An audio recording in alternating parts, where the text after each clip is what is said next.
Okay, so we have a new episode of Legends and Leaders, and today it's great to have the Try Guys here. You guys are really incredible. I mean, you've really built up an audience and a platform that's brought a lot of joy to people for many years, and been creative. You know, you went outside the box with unique experiments and challenges and videos and content that wasn't out there before. And I think it's pretty interesting how you built this up, in BuzzFeed, and then went out more on your own, and now you've got a whole new subscription service you're launching. So excited to have you guys here and to get into your story. Ben, excited to keep going. Excited to So be. I'm kind. already excited, but now I'm thrilled. Awesome. Very kind of you to say. So, just in the beginning, like, where did your guys' passion for content creation and, wanting to actually build this Try Guys group, where did this passion begin?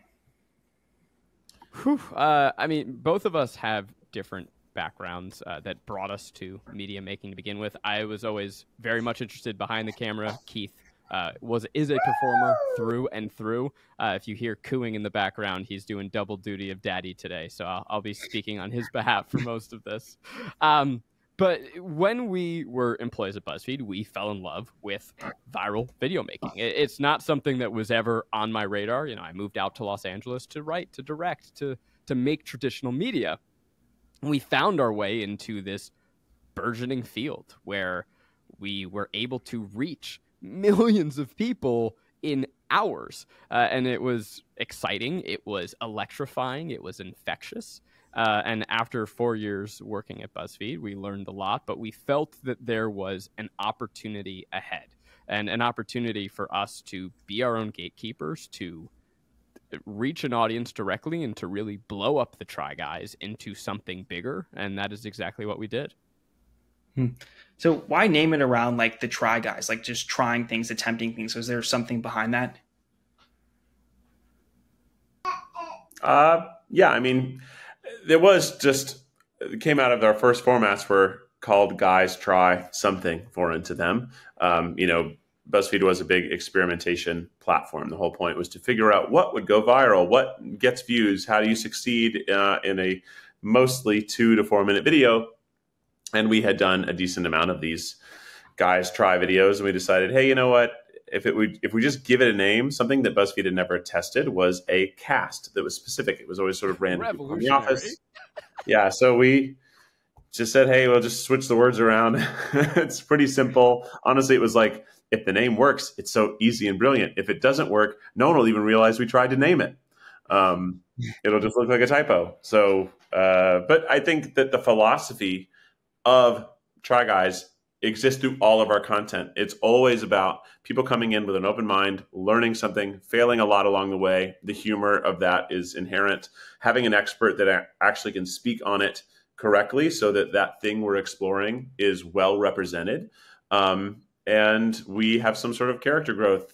Maybe we don't know anything about it and we come out loving it. Maybe we go in thinking we really like it and we realize it's cool, but it's not actually for us. We use it to tell stories of characters like any good media would. So how did the idea for your first video come about? I think it was a pretty interesting video. Why was that the best place to start? The first video we ever did as a group is not glamorous beginnings. It was men try on Victoria's Secret underwear. It was not intended to be the beginning of a series, of a company, of a journey, of a comedy group, nothing. It was just another video. Our job at that time was to test, to make things, and that was just another in a long line of viral one-offs. But we felt that we had hit something. I don't even want to say that we immediately went, oh, we got something, boys. We thought we had maybe another 2 episodes of great, we'll do a mini series. But it wasn't until we came up in the world's largest and fastest focus group. It was the audience that decided this was the thing. We just listened. So when you guys have a certain personality in your videos. Is that really just the personality that you guys are naturally? How did you kind of evolve your comedic styles as you went? Yeah, I mean, it's a performative version of us. I came from a performance background, so being a performer is very inherent to me. I think it is a lot about the dynamic between us, and that's Henry joining in as well. He's a bit of a performer himself. But I think it is not far from a what you see is what you get. Like we really are, I think, optimistic, curious, goofy people. And I think as we are going forward and what we're doing right now, we're expanding our cast. So it's really great to have more diverse, different, and just more people to sort of go through these videos with us. That's sort of the up and coming. I know you're talking about the before, but it all's kind of related. Yeah. What goes into like coming up with these ideas? Because you consistently putting out kind of, outside the box, really interesting ideas. Like, how do you guys come up with these types of ideas for videos? I mean, even like the labor pain simulation video, it's just really different. Yeah, there's the answer for how we did and how we do. So I'll answer both of those. In the beginning, we were trying to come up with viral videos. So that is looking at the, we had back then identified kind of 3 cornerstones of what makes a viral video. It's either emotion, identity, or social information. This is a little dated. I'm talking, 2016 internet here, 2014. But I think a lot of this is still true. Identity, meaning this is something that I believe about myself. And that can be anything from I have red hair to I love cats. The example I always give is that my sister and I, we take turns tagging each other in cat photos on Instagram. Literally, my entire Instagram experience is just sending cat videos to my family. And it's just an act of saying, I see you, I love you, right? We are using media to reach through the cold void of the internet to communicate. So that's identity. Emotion is this made me feel something. Sometimes I watch a video, it just makes me laugh. I want to share it with someone. And specifically, we are interested in this time in the share, because that is the mechanism of a viral video, right? A video cannot go viral unless it shares and spreads like a spore. And then social information can be anything from did you hear about what's going on in the Congo to what happens to snails when you put salt on them? So now you have those and you can kind of remix them and take them in different ways. And you look at what are the conversations happening on the internet? What's something that went viral recently, or what is trending on Twitter this week? And then you go, how can I add to this conversation? How can I put a spin on it? So back then, we had a lot of success with gender exploration. And actually, rather, even before that, we didn't. We had a lot of success with trying things unfamiliar to people. So a big staple for us at BuzzFeed was trying different international cuisines. And so we said, okay, what else can we try that that is very known to one group but unknown to another? And that's where we got to the now very obvious guys trying things that women know all too damn well. That was our humble beginnings. I would say lately we are a lot less interested in viral video because the target moves constantly. Algorithmic media making is really wonderful and giving, but it is hard to sustain because you grow an audience. The audience likes a certain thing, but the algorithm keeps drifting. It keeps changing. You have to keep chasing that target.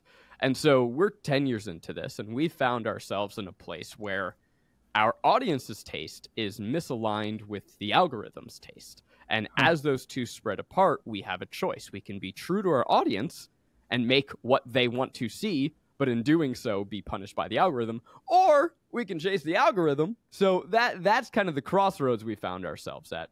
Now, we try and take those building blocks. This is the longest answer ever. You're like, dude, I just wanted to hear about the labor pain video.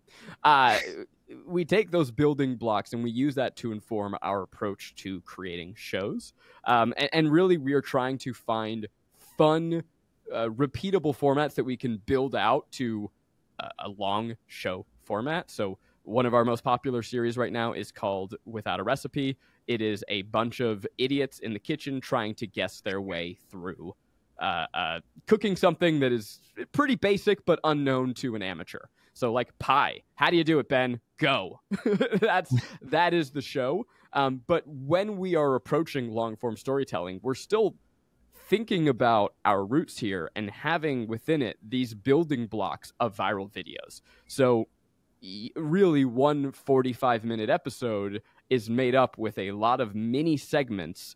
And theoretically, each of those could stand alone as its own 2-minute video, but it doesn't. It pieces together to make a longer story. How's that for an answer? It's a good one. Pretty comprehensive. Yeah. So So is that kind of, so that like thought process there in terms of like the content alignment with the audience you built versus what's viral? So is that what's kind of led you to wanting to launch Second Try and the subscription service? Mm-hmm. So what are some of your goals now with this subscription service? Sorry, I was nodding, thinking, giving Keith an opportunity to jump And in. I was maybe going to take it, but Henry was at that time sort of monologuing. So I was like, well, maybe he'll stop. And then he did for this moment, but I'm not answering the question right now. I'm just explaining why I didn't answer the question.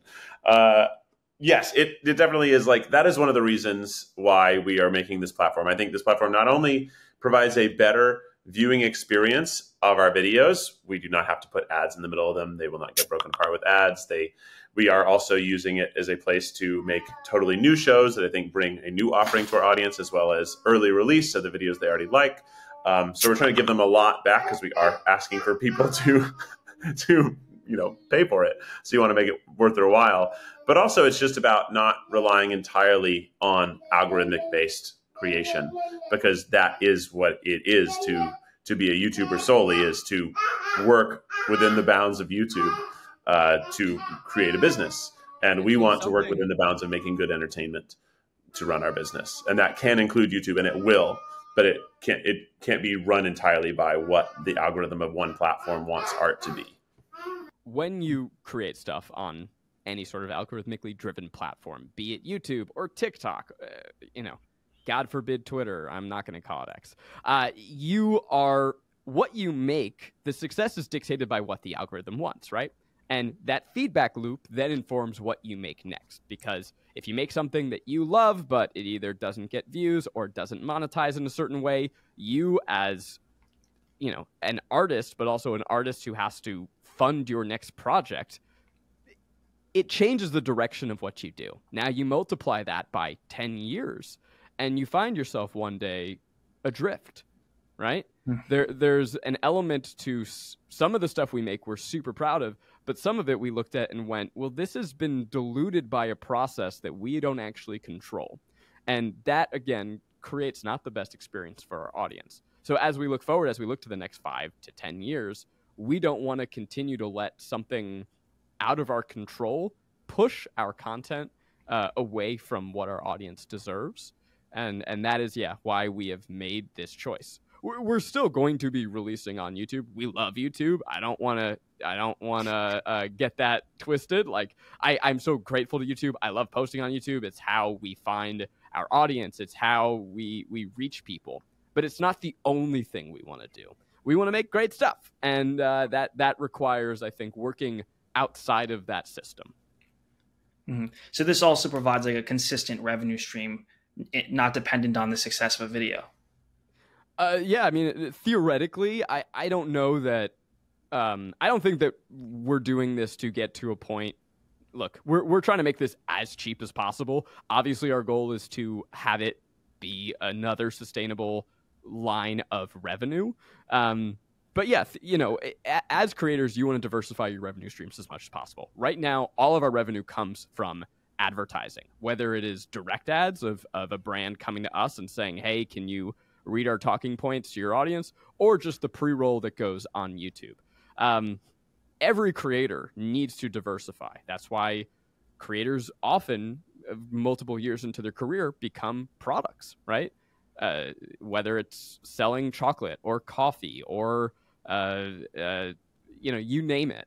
And so when we looked at it, we like doing merch, right? But we don't actually want our main line of revenue to be a product, because then we have to spend all of our time worrying about velocity. I hear creators who have kind of really doubled down on like, I'm a candy company now, and hearing all the things that they have to think about. I mean, God bless them. It's awesome. So cool. I don't have that bone in my body. Keith and I are entertainers. That is what we do, man. We make stuff. And so I don't want to enter the world of business I only want to enter the world of business as much as we have to. And so the bet that we're taking is we're trying to bet on ourselves, bet on the audience, and say, yeah, we're going to make great entertainment. That's our product. So, what would you say like are your content goals with what you're building now? Because you have to put together, I think you've been putting together a new cast. Like, how do you plan to like really set this up to be something that's a long-term opportunity for you guys? Yeah, I right now we're at a really exciting inflection point because our success in this new venture is going to live and die by our ability to make great shows. You don't sign up for Netflix because you think the logo's pretty on your TV screen. You sign up because you want to watch Baby Reindeer. You sign up because there's a show you want to watch. And so we're not taking away any of our show. All the shows that we made in the past, those are still going to be on YouTube. So whether people sign up or not, I mean, sure, some are just going to want to watch it early. But for the most part, it's going to be because we're making new shows that people are like, this is great, I want to watch this. And so now we get to use YouTube and TikTok and everything, not for our revenue, which is where it is now. We get to use that as what they're meant to be, I think, which is a social platform, and use it to spread awareness, to utilize our knowledge of viral video, to utilize our knowledge of short form, and get our content in front of as many eyeballs as possible, so that people go, hey, this is pretty cool, I want to go watch it. Where's that? Okay, second try. Okay, I'll check that out. Sounds great. So kind of just like going back on that point of like the viral video aspect, and you talked about like you have 10 years, so much experience in this space. You guys have done a couple billion views on your videos. Like if you go to break down like the fundamentals behind viral content or just content in general that people want to watch that have helped you guys grow such a big audience, like what would you say are some of the fundamentals?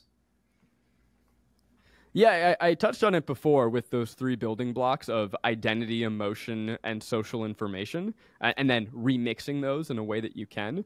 I think there's growth and there's then sustaining. I think that once a viral creator gets an audience of any sort, it then quickly becomes about community building, and I mean that directly and indirectly.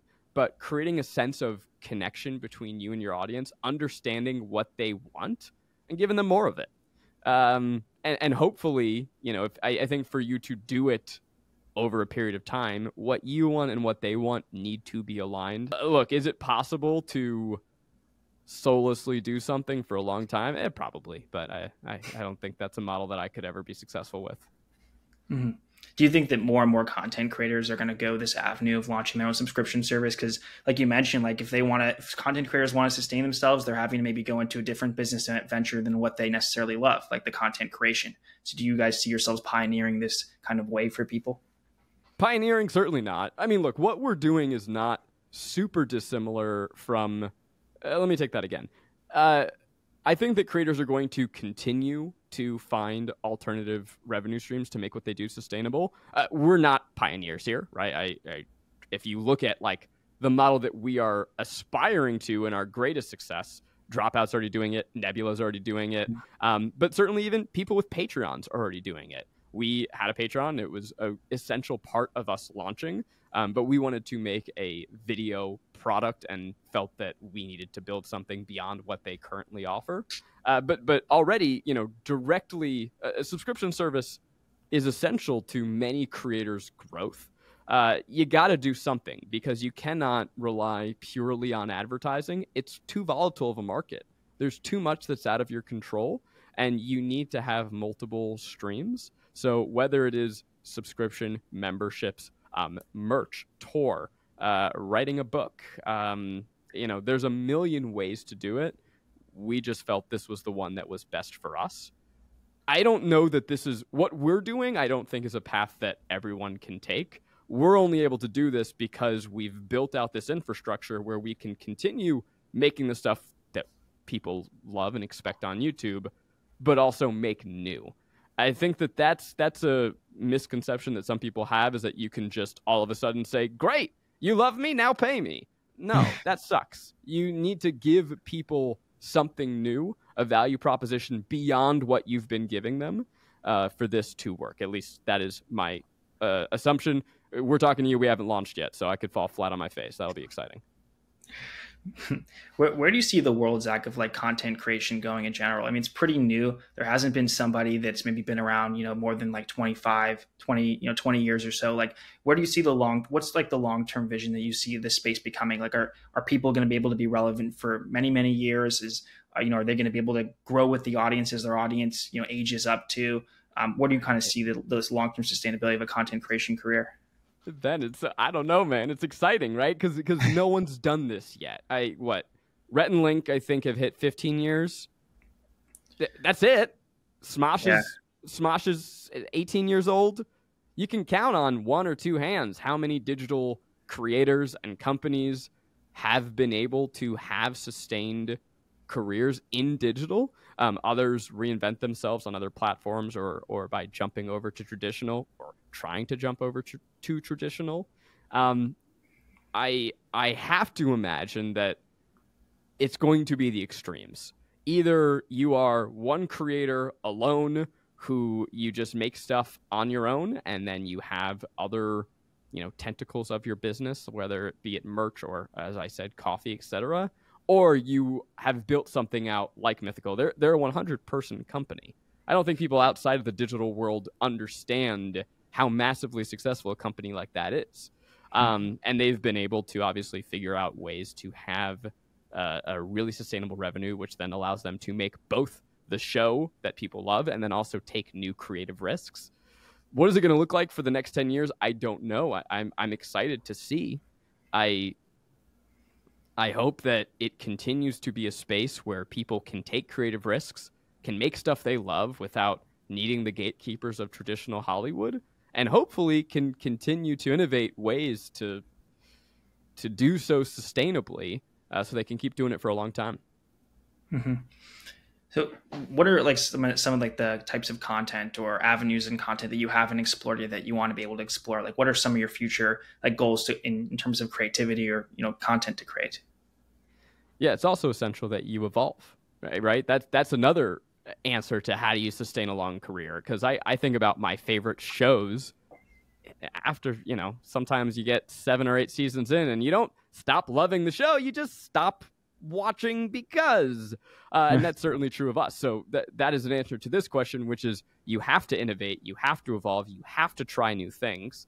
I think for us right now, we are super excited to have a new set of metrics for success, right? Everything that we've been doing right now is, does the YouTube algorithm like it? Well, we're taking the algorithm out of the equation. And now the question is, does our audience love it? And that is going to allow us to, we're taking some risks this year. We're making new shows. Some of them are going to fail. I know that. It's inevitable that some of them are going to fail. And that is such an exciting place to be. So long as the audience is patient and willing to go through the muck with us. But we get to go through this new process of trying different things. We're going to be making shows that do not star Keith and myself. We are going to be making shows that have us in addition to different combinations of the ensemble. We've got a lot of ideas. I don't want to spoil them, but yeah, I'm very much looking forward to the shows that we're going to be releasing over the next couple months, and really for the whole year and beyond. Same. Well, I mean, that's all the questions that I had. I appreciate you guys coming on. Definitely excited to see this new subscription service launch. I think it's great to have a different kind of avenue to create in, and something else to add to what you guys are doing. And so I wish you guys much success also on the content that you create for it. Oh, we appreciate it, Ben. Yeah, we're excited too. And after tomorrow, it won't belong to us anymore, and that is really exciting too. I look forward to seeing what the audience thinks, what they like, what they don't like. It's for this to work, they need to shape it in their image, and we're excited to hand it over and see what they think of it.